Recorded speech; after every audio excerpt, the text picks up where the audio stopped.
Hello students, आज हम लोग पढ़ेंगे इरेशनल नंबर। हम लोग अपने पिछले क्लास में फंडामेंटल थ्योरम ऑफ अर्थमेटिक पढ़ चुके थे और उससे रिलेटेड सारे क्वेश्चंस कर चुके थे। ठीक है, आज हम लोग पढ़ेंगे इरेशनल नंबर।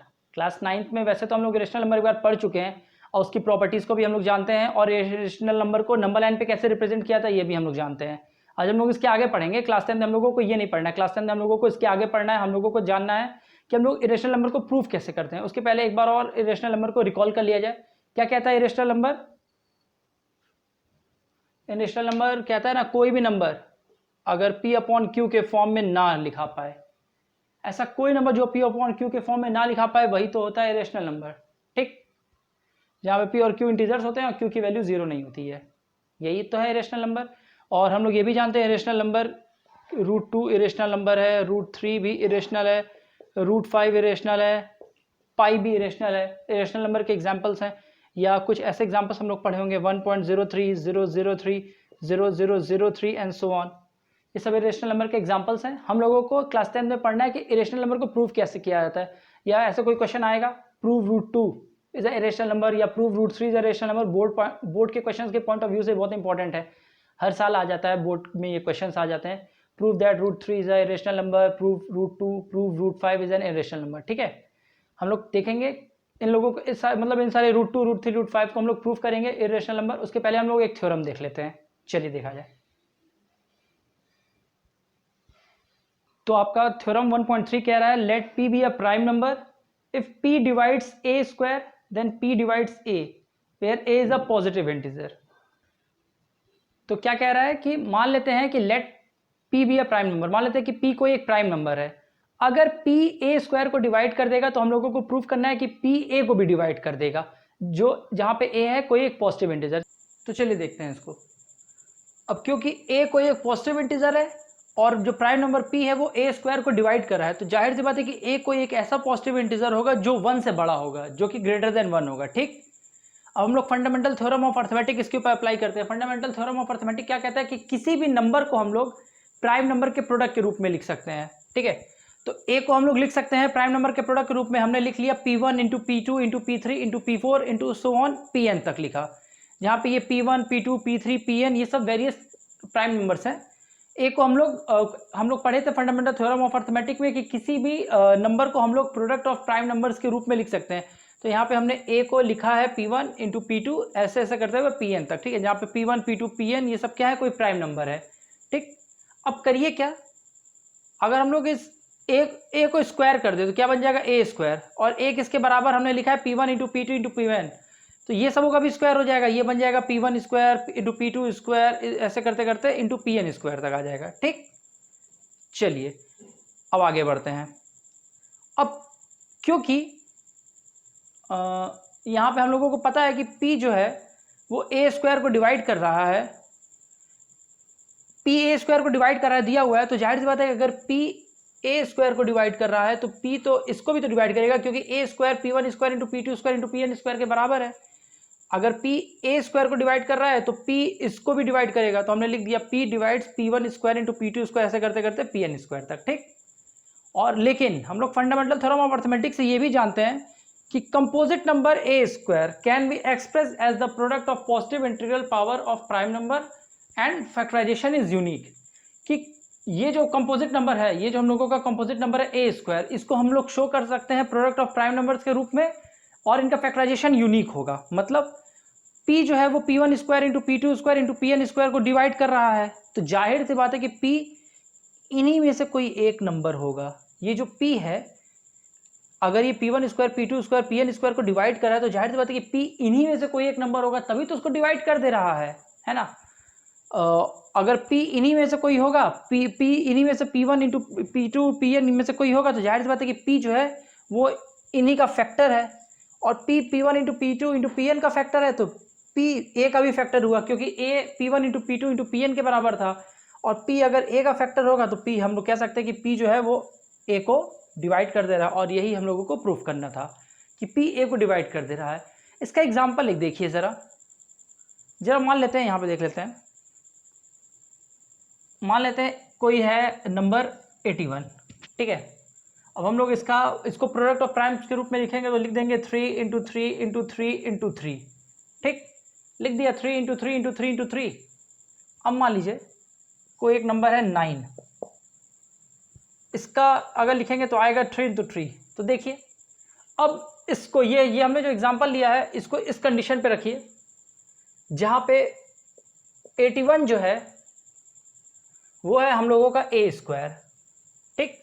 9 जो है वो हम लोगों का है ए, और ये हम लोगों के P1 P2 P3 P4 है, ठीक। और ये आपका 3 आपका P1 और ये P2 हो गया।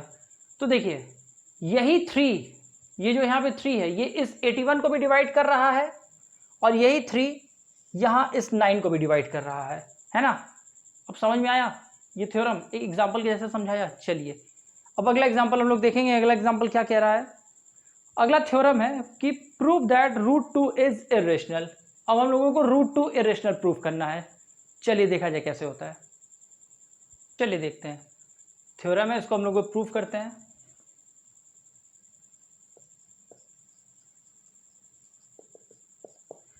बोला है √2 को इरेशनल नंबर प्रूव करना है। मान लेते हैं इफ पॉसिबल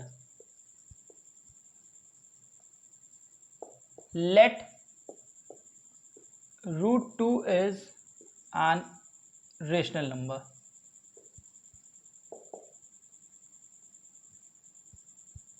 ठीक, मान लेते हैं अभी फिलहाल हम लोगों को √2 इरेशनल नंबर प्रूव करना है, लेकिन हम लोग फिलहाल के लिए मान लेते हैं कि √2 एक रेशनल नंबर है। और हम लोग जानते हैं कि अगर कोई नंबर रेशनल होगा तो वहां पे दो इंटीजर्स एग्जिस्ट करते हैं P और Q, जहां पे Q की वैल्यू 0 नहीं होती है, ठीक। तो हमने यहाँ पे √2 को रेशनल नंबर माना है। Then there exist an unique integers P and Q where Q is not equal to 0। तो ये √2 जो है ये P/Q के बराबर है, ठीक है। जहां पे ये जो P और Q हैं where P and Q are co primes. ये P और Q क्या होता है, को प्राइम्स, मतलब that is there SCF is 1। मतलब अगर हम लोग इस P और Q का SCF निकालेंगे तो ये आएगा 1।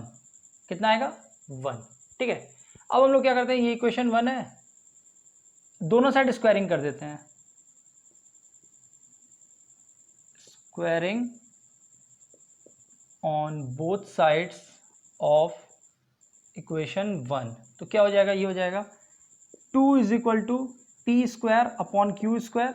यह हम लोग इसको लिख सकते हैं 2Q² is equal to P², ठीक।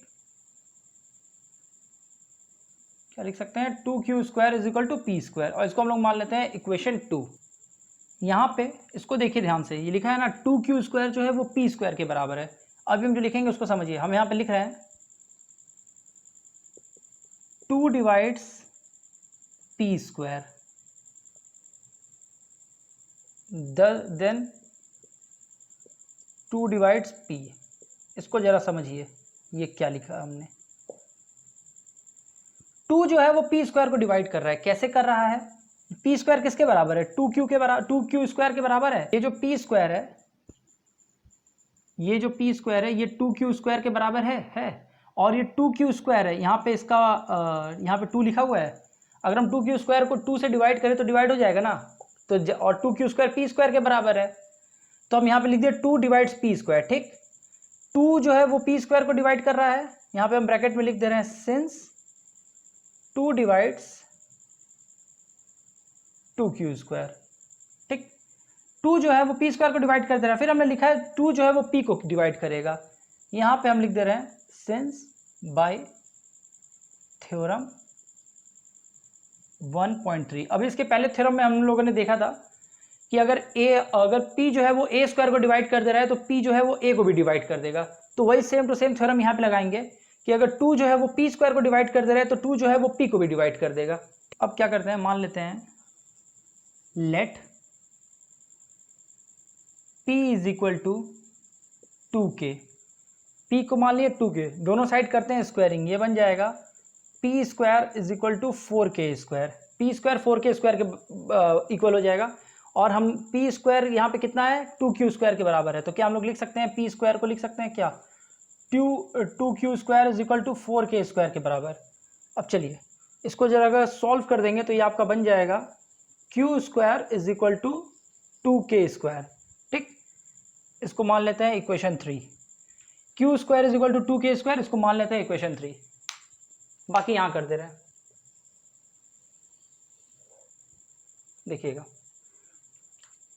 q² को हम लोगों ने 2k² मान लिया है, यहां देखिए सेम टू सेम यहां पे फिर से लिख सकते हैं 2 divides q²,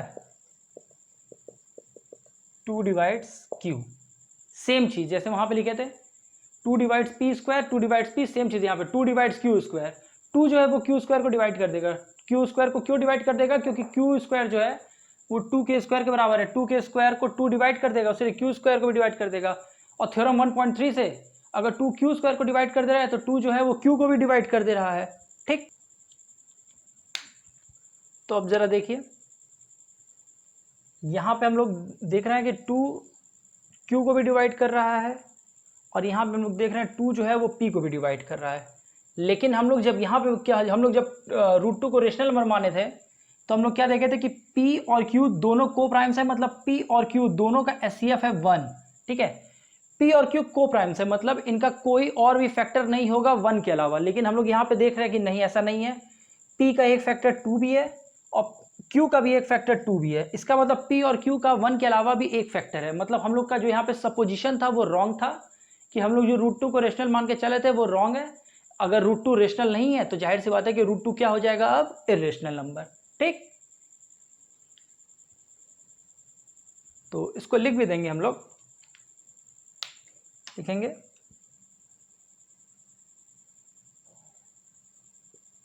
p and q have common factor other than 1. This contradicts our supposition. ठीक, hence our assumption is wrong. हम लोगों का जो assumption था वो गलत है, √2 is an irrational number। Prove हो गया कि √2 अब क्या है, इर्रेशनल नंबर है। समझ में आया? चलिए, तो अब अगला क्वेश्चन कह रहा है कि प्रूव दैट √3 इज इर्रेशनल। अब प्रूफ करना है कि √3 इर्रेशनल है। चलिए ये भी देख लेते हैं। अब की बार हम लोग √3 को रेशनल नंबर मान लिए हैं, तो यहाँ पे एक यूनिक इंटीजर एग्जिस्ट करेगा p और q। √3 जो है वो p/q के बराबर है। p और q को प्राइम्स है जिनका SCF सिर्फ और सिर्फ 1 होना चाहिए। दोनों साइड स्क्वायरिंग कर देंगे तो 3 is equal to p²/q²। Cross multiply किए तो 3q² is equal to p²। ठीक है, यहाँ पे हम लोग कह सकते हैं कि जो 3 है वो p² को डिवाइड करेगा। क्यों? क्योंकि 3q² को भी डिवाइड कर देगा और ये दोनों इक्वल है, तो 3 जो है वो p² को भी डिवाइड कर देगा। हमने यहाँ पे लिख दिया 3 divides 3q², that's why 3 divide p²। ठीक है, अब 3 p को भी डिवाइड करेगा क्योंकि थ्योरम 1.3 में हम लोग पढ़ चुके थे। अब क्या यहाँ तक हो गया समझ में? अब की बार हम लोग क्या करते हैं, अब p को मान लेते हैं 3 के, दोनों साइड स्क्वायरिंग करेंगे, p² 9k² के बराबर हो जाएगा। p² हम लोग जानते हैं 3q² के बराबर है, इसको यहाँ पे रख देंगे, ये वैल्यू यहाँ पे ऐसे ले आकर के पुट कर देंगे। 3q² 9k² के बराबर हो जाएगा, कैंसिल करेंगे, q² 3k² के बराबर यहाँ ले आइए। q² 3k² के बराबर है, तो हम कह सकते हैं कि जो ये 3 है वो q² को डिवाइड कर रहा है। क्यों? क्योंकि ये 3k² को डिवाइड कर देगा, उसीलिए 3q² को भी डिवाइड करेगा। तो अगर 3q² को डिवाइड कर रहा है तो 3 जो है वो q को भी डिवाइड करेगा, क्योंकि हम लोग थ्योरम 1.3 से जानते हैं। तो अब यहाँ से हम लोग देख क्या रहे हैं कि p और q का कॉमन फैक्टर है 3, 1 के अलावा भी। अब तक हम लोग ये मान के चल रहे थे कि अगर हम लोग √3 को रेशनल लेंगे तो ये जो √3 p और q के बराबर है, तो ये p और q दोनों को प्राइम्स है, मतलब इन दोनों का कोई भी कॉमन फैक्टर नहीं होना चाहिए 1 के अलावा। इन दोनों का SCF 1 है, इनका कोई भी कॉमन फैक्टर नहीं होना चाहिए 1 के अलावा, लेकिन ऐसा नहीं है। यहाँ पे हम लोगों को दिख गया कि P का एक फैक्टर है 3 और Q का भी एक फैक्टर है 3, मतलब P और Q का एक कॉमन फैक्टर है 1 के अलावा 3। ठीक, यहाँ पे लिख दो दैट इज 3। तो हम लोगों का जो सपोजिशन था वो कॉन्ट्राडिक्ट कर गया, हम लोगों का एजम्पशन रॉन्ग हो गया। तो हम लोग अब कह देंगे कि हम लोगों का एजम्पशन रॉन्ग हो गया। तो इससे ये पता चलता है कि √3 जो है वो भी एक इरेशनल नंबर है। ठीक है, तो चलिए अब आगे बढ़ते हैं, अगला एग्जांपल करते हैं। अगला एग्जांपल करने से पहले जरा पिछले साल हम लोग कुछ पढ़े थे, कुछ प्रॉपर्टीज, जरा उसको रिकॉल कर लेते हैं। पिछले साल हम लोगों ने देखा था कि रेशनल प्लस इरेशनल आपका होता है इरेशनल। ठीक, इसी तरीके से हम लोगों ने देखा था रेशनल माइनस इरेशनल आपका होता है ये भी इरेशनल। फिर हम लोगों ने देखा था रेशनल मल्टीप्लाई इरेशनल, ये भी आपका होता है इरेशनल। और हम लोगों ने देखा था रेशनल डिवाइडेड बाय इरेशनल, ये भी आपका होता है इरेशनल। ठीक है, ये दोनों साइड्स हो सकता है, रेशनल डिवाइडेड बाय इरेशनल या इरेशनल डिवाइडेड बाय रेशनल, तो इरेशनल ही आएगा। सेम यहाँ पे भी रेशनल माइनस इरेशनल या इरेशनल माइनस रेशनल, वो आएगा इरेशनल नंबर। ठीक, ये हम लोगों ने पिछले साल कुछ प्रॉपर्टीज पढ़े थे रेशनल और इरेशनल के। अगला एग्जाम्पल हम लोगों का इसी से रिलेटेड है, चलिए देखा जाए। तो अगला एग्जाम्पल कह रहा है show that 5 minus √3 is irrational. अब की बार हम लोगों को दिखाना है कि 5 माइनस √3 इरेशनल है। ठीक, चलिए देखते हैं 5 माइनस √3 इरेशनल। फिर से वैसे ही करते हैं, मान लेते हैं let 5 minus √3 is rational. 5 minus √3 को हम लोगों ने रेशनल मान लिया, then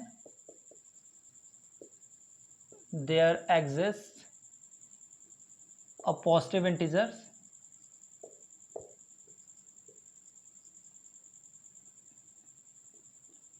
P and Q।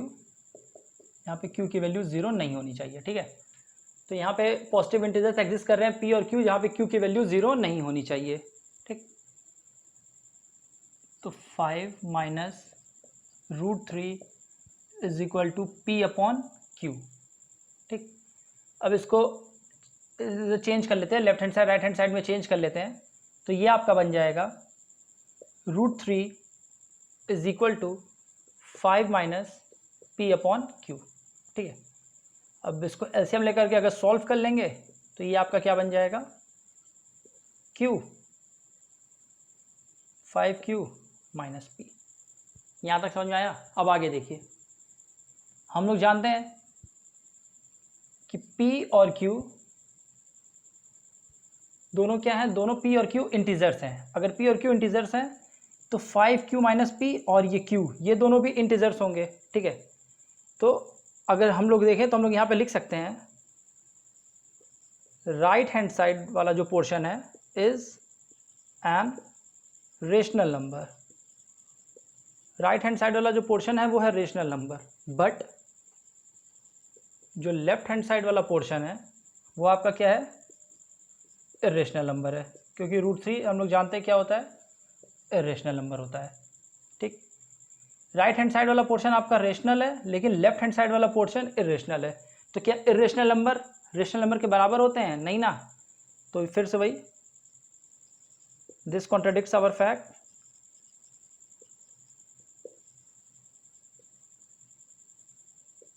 Therefore 5 minus √3 is an irrational।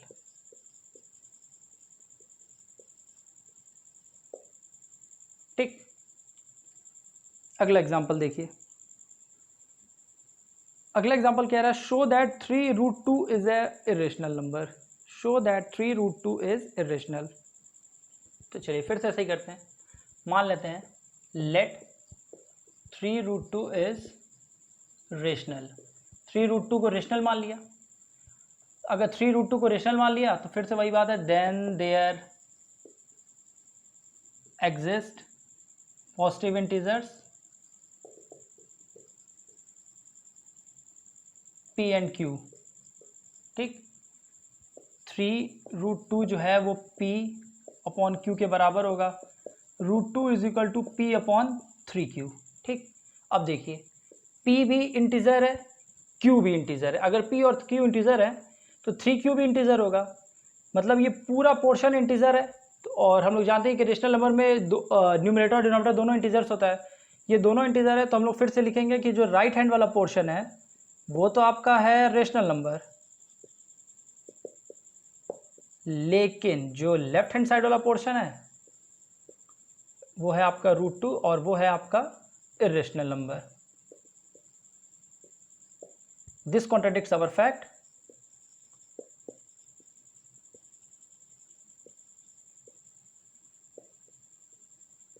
Our assumption is wrong, हम लोग का जो एजम्पशन था वो गलत हो गया। तो हम लोग कहेंगे कि 3√2 जो है वो इरेशनल नंबर है। देयरफॉर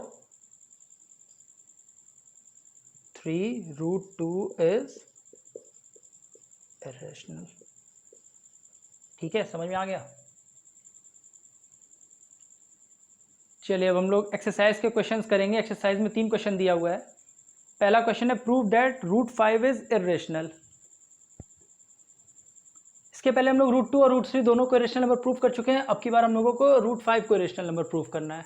चलिए देखते हैं, सेम वही सिचुएशन है। बोर्ड को 2 पार्ट में डिवाइड कर लेते हैं।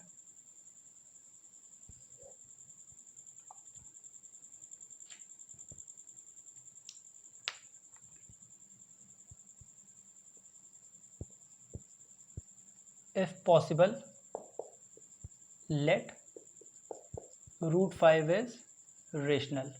अगर पॉसिबल हुआ तो √5 को हम लोग रेशनल मान लेते हैं, ठीक। आगे बढ़िए। अगर √5 रेशनल है तो हम लोग को पता है कि अगर कोई भी नंबर रेशनल होता है तो वहाँ पे 2 यूनिक इंटीजर्स एग्जिस्ट करते हैं, P और Q। तो लिख दीजिएगा then there exist unique positive integers P and Q और where Q is not equal to 0। तो वो √5 is equal to P upon Q के बराबर हो जाएगा, ठीक है। दोनों साइड कर दीजिए स्क्वायरिंग। इसको पहला इक्वेशन मान लीजिए, दोनों साइड कर दीजिए स्क्वायरिंग। स्क्वायरिंग करेंगे तो ये बन जाएगा 5 is equal to P² upon Q²। और सॉल्व कर देंगे, क्रॉस मल्टीप्लाई कर देंगे तो ये बन जाएगा 5Q² is equal to P²। इसको मान लेते हैं दूसरा इक्वेशन, ठीक है। 5Q² जो है P² के बराबर हो गया। अब हम यहाँ पे देखिए लिख रहे हैं ध्यान से, 5 divides P², therefore 5 divides P। इसको समझिए कैसे हुआ। 5P² को डिवाइड कर रहा है तो 5P को भी डिवाइड करेगा। 5P² को क्यों डिवाइड कर रहा है, क्योंकि P² जो है वो 5Q² के बराबर है और 5 जो है वो इस 5Q² को डिवाइड कर देगा। अगर हम लोग 5Q² को 5 से डिवाइड करेंगे, 5 5 कैंसिल हो जा रहा है ना, तो हम कह सकते हैं कि जो 5 है वो 5Q² को डिवाइड कर दे रहा है और 5Q² P² के बराबर है। ये 5 से डिवाइड हो जा रहा है और ये दोनों बराबर है, तो P² भी तो 5 से डिवाइड हो जाएगा। तो 5 जो है वो P² से डिवाइड हो गया, ठीक। तो और 5 भी P को डिवाइड कर देगा। क्यों? क्योंकि हम लोग इसके पहले थ्योरम 1.3 देखे थे, उसमें कहा था कि अगर कोई प्राइम नंबर P है, अगर वो A² को डिवाइड कर दे रहा है तो वही प्राइम नंबर P A को भी डिवाइड कर देगा। यहाँ पे सेंस में करके लिख देंगे बाय थ्योरम 1.3, ठीक है। यहाँ तक हो गया। अब आगे बढ़ते हैं। अब हम लोग ले लेते हैं let P is equal to 5K। P को हम लोगों ने मान लिया 5K, दोनों साइड कर देंगे स्क्वायरिंग, ये बन जाएगा P² is equal to 25K²। P² की वैल्यू कितनी है, 5Q²। यहाँ पे वो पुट कर देंगे तो 5Q² is equal to 25K²। Solve करेंगे तो ये बन जाएगा Q² is equal to 5K², ठीक। क्वेश्चन 3 फिर से सेम सिचुएशन, यहाँ पे लिखेंगे 5 divides Q², 5 divides Q। Same चीज़, 5Q² को क्यों डिवाइड कर देगा, क्योंकि Q² 5K² के बराबर है और 5 5K² को डिवाइड कर सकता है। और बाय थ्योरम 1.3 हम लोग कह सकते हैं कि अगर 5Q² को डिवाइड कर दे रहा है तो 5Q को भी डिवाइड कर देगा, ठीक है। अब जरा देखिए, हम लोग यहाँ मान के चले थे कि P और Q दोनों पॉजिटिव इंटीजर्स हैं और ये दोनों साथ ही साथ को प्राइम होते हैं, ठीक है। पी और क्यू को प्राइम होते हैं, मतलब इनका कोई भी एचसीएफ नहीं हो सकता 1 के अलावा, ठीक है। लेकिन यहाँ पे देखिए, P को 5 भी डिवाइड कर दे रहा है और Q को 5 डिवाइड कर दे रहा है, मतलब P और Q इन दोनों को 1 के अलावा कोई और नंबर भी डिवाइड कर दे रहा है और वो है 5। तो हम लोग कह सकते हैं कि P और Q दोनों के कॉमन फैक्टर 1 नहीं है, इनका एक और फैक्टर है 5।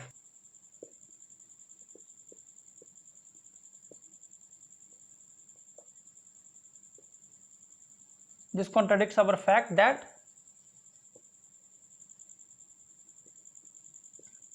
P and Q have no common factor other than 1। हमारा सपोजिशन जो हम लोग एजम्पशन किए थे हम लोग का रॉन्ग हो गया, लिखेंगे hence our assumption is wrong. तो हम लोग कह सकते हैं 10 √5 इज इरेशनल। √5 क्या है? वो है इरेशनल नंबर, ठीक है। यहाँ पे ये जो P और Q होते हैं ये को प्राइम्स होते हैं, मतलब इनका कोई भी कॉमन फैक्टर नहीं होना चाहिए 1 के अलावा, ठीक है।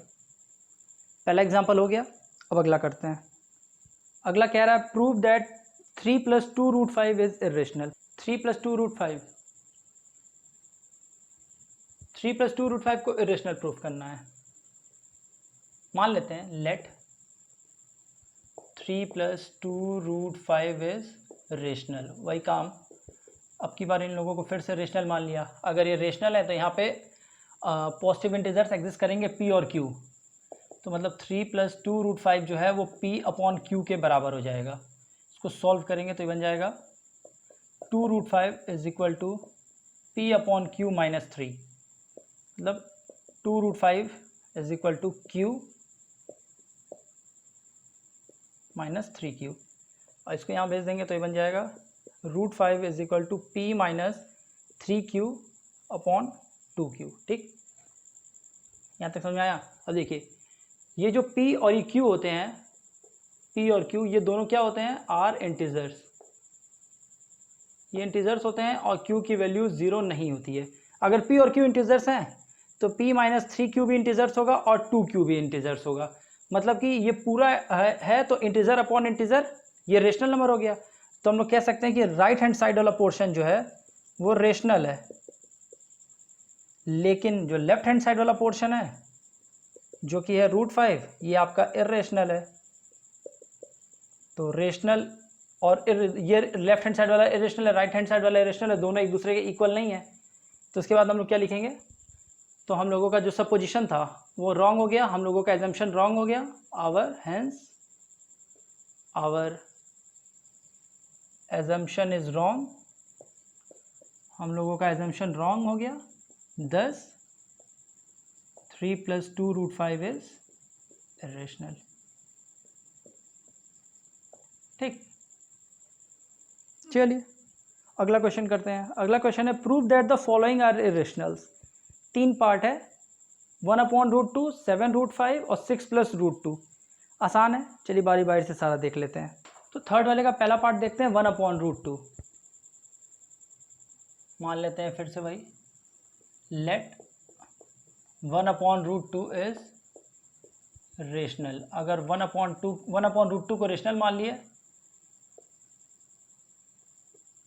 There exist positive integers P and Q। तो कौन कौन से पॉजिटिव इंटीजर्स एग्जिस्ट करेंगे? P और Q। कैसे?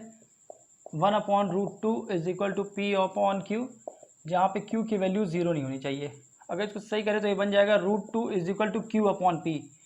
अब ये सेम टू सेम सिचुएशन बन गया है जैसे हम लोगों ने प्रूव किया था √2 को इरेशनल नंबर।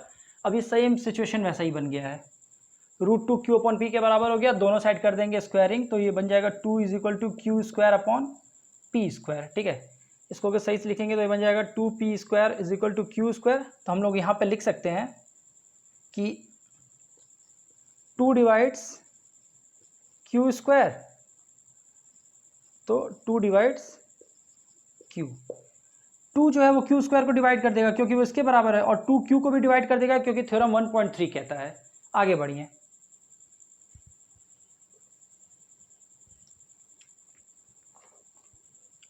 तो अब आगे मान लेते हैं let q is equal to 2k, दोनों साइड स्क्वायरिंग कर देंगे। Q square is equal to ये बन जाएगा 4k स्क्वायर, क्यू स्क्वायर की वैल्यू कितनी है 2p स्क्वायर, तो 2p square is equal to 4k square, p square is equal to 2k square. तो लिख देंगे p divides 2 divides p square, 2 divides आपका p। ठीक, यहाँ तक आया समझ में? तो अब देखिए यहाँ पे हम लोग जो पॉजिटिव इंटीजर मानते हैं p और q, ये p और q दोनों होते हैं को प्राइम, ये दोनों होते हैं को प्राइम, मतलब इनका कोई भी कॉमन फैक्टर नहीं होना चाहिए, no common factor 1 other than 1 के अलावा इनका कोई भी कॉमन फैक्टर नहीं होना चाहिए। लेकिन देखिए q का कॉमन फैक्टर आया और p का भी एक फैक्टर आया 2, मतलब p और q दोनों का एक कॉमन फैक्टर आ रहा है 2 जो कि है 1 के अलावा। तो हम लोगों का जो सपोजिशन था, एजम्पशन था, वो रॉन्ग हो गया। इसका मतलब ये जो 1/√2 है ये भी क्या है, एक irrational number. 1/√2 is irrational number, हमने लिखा नहीं है, समझ लीजिएगा। 1/√2 इज इरेशनल। ठीक है, चलिए इसका अगला पार्ट देखते हैं। 7 × √5 को प्रूफ करना है। 7 × √5 को हम लोगों को प्रूफ करना है कि ये इरेशनल है। फिर से लेट 7 √5 इज रेशनल। अगर 7 √5 रेशनल है, there exist positive integers p and q। तो हम लोग लिख सकते हैं 7 √5 इज इक्वल टू p/q, जहाँ पे q की वैल्यू 0 नहीं होनी चाहिए। इसको एडजस्ट करेंगे तो बन जाएगा √5 इज इक्वल टू p/7q। ठीक, अब देखिए p भी इंटीजर होता है, q भी इंटीजर होता है, ये भी इंटीजर, ये भी इंटीजर, मतलब हम लिख सकते हैं कि जो राइट हैंड वाला पोर्शन है p/7q, ये तो है आपका रेशनल नंबर, लेकिन जो आपका लेफ्ट हैंड साइड वाला पोर्शन है जो कि है √5, ये आपका है इरेशनल नंबर। ठीक, तो LHS जो है वो RHS के इक्वल नहीं है। हम लोगों का जो सपोजिशन था, एजम्पशन था, वो रॉन्ग हो गया। तो 7 √5 इज इरेशनल। लास्ट क्वेश्चन क्या कह रहा है? लास्ट क्वेश्चन कह रहा है कि 6 + √2, 6 + √2 को भी हम लोगों को इरेशनल नंबर प्रूफ करना है। मान लेते हैं फिर से लेट 6 + √2 इज रेशनल। तो 6 + √2 आपका p/q के बराबर होगा। √2 जो हो जाएगा वो p/q -6 हो जाएगा। तो √2 आपका हो जाएगा q p - 6q। p और q दोनों इंटीजर्स होते हैं। ये पूरा पोर्शन रेशनल हो जाएगा। ये रेशनल है, ये आपका इरेशनल है। तो LHS RHS के इक्वल नहीं रहा, हम लोगों का एजम्पशन रॉन्ग हो गया। तो 6 + √2 इज इरेशनल। ठीक है, आई होप आप लोगों को ये क्लास समझ में आया होगा। रेशनल नंबर, इरेशनल नंबर को कैसे प्रूफ किया जाता है, कैसे √2, √3, √5 को कैसे प्रूफ किया जाता है, कैसे ऐसे नंबर्स को प्रूफ किया जाता है, ये समझ में आया होगा। ठीक है, आप लोग खूब पढ़िए। और अगर इस क्वेश्चन मतलब इस एक्सरसाइज से रिलेटेड जितने भी अगर कोई क्वेश्चंस होते हैं, मैं आप लोगों को लिंक में वैसे भी दे ही दूंगा। ठीक है, उसको भी प्रैक्टिस कर लीजिएगा, आप लोगों का प्रैक्टिस स्ट्रांग हो जाएगा, आप लोगों को अच्छे से समझ में आ जाएगा। हम लोग सब मिलेंगे नेक्स्ट टॉपिक के साथ। क्या पढ़ना है हम लोगों को नेक्स्ट टॉपिक में? रेशनल नंबर्स पढ़ना है और उनके डेसिमल एक्सपेंशंस को देखना है। थोड़ा इजी टॉपिक है। ठीक है, तो चलिए खूब पढ़िए। और आज का जो वीडियो है इसको आप लोग शेयर करिएगा अपने दोस्तों के साथ, समझिए, अच्छे से पढ़िए। हम लोग मिलते हैं नेक्स्ट क्लास में। Thank you class.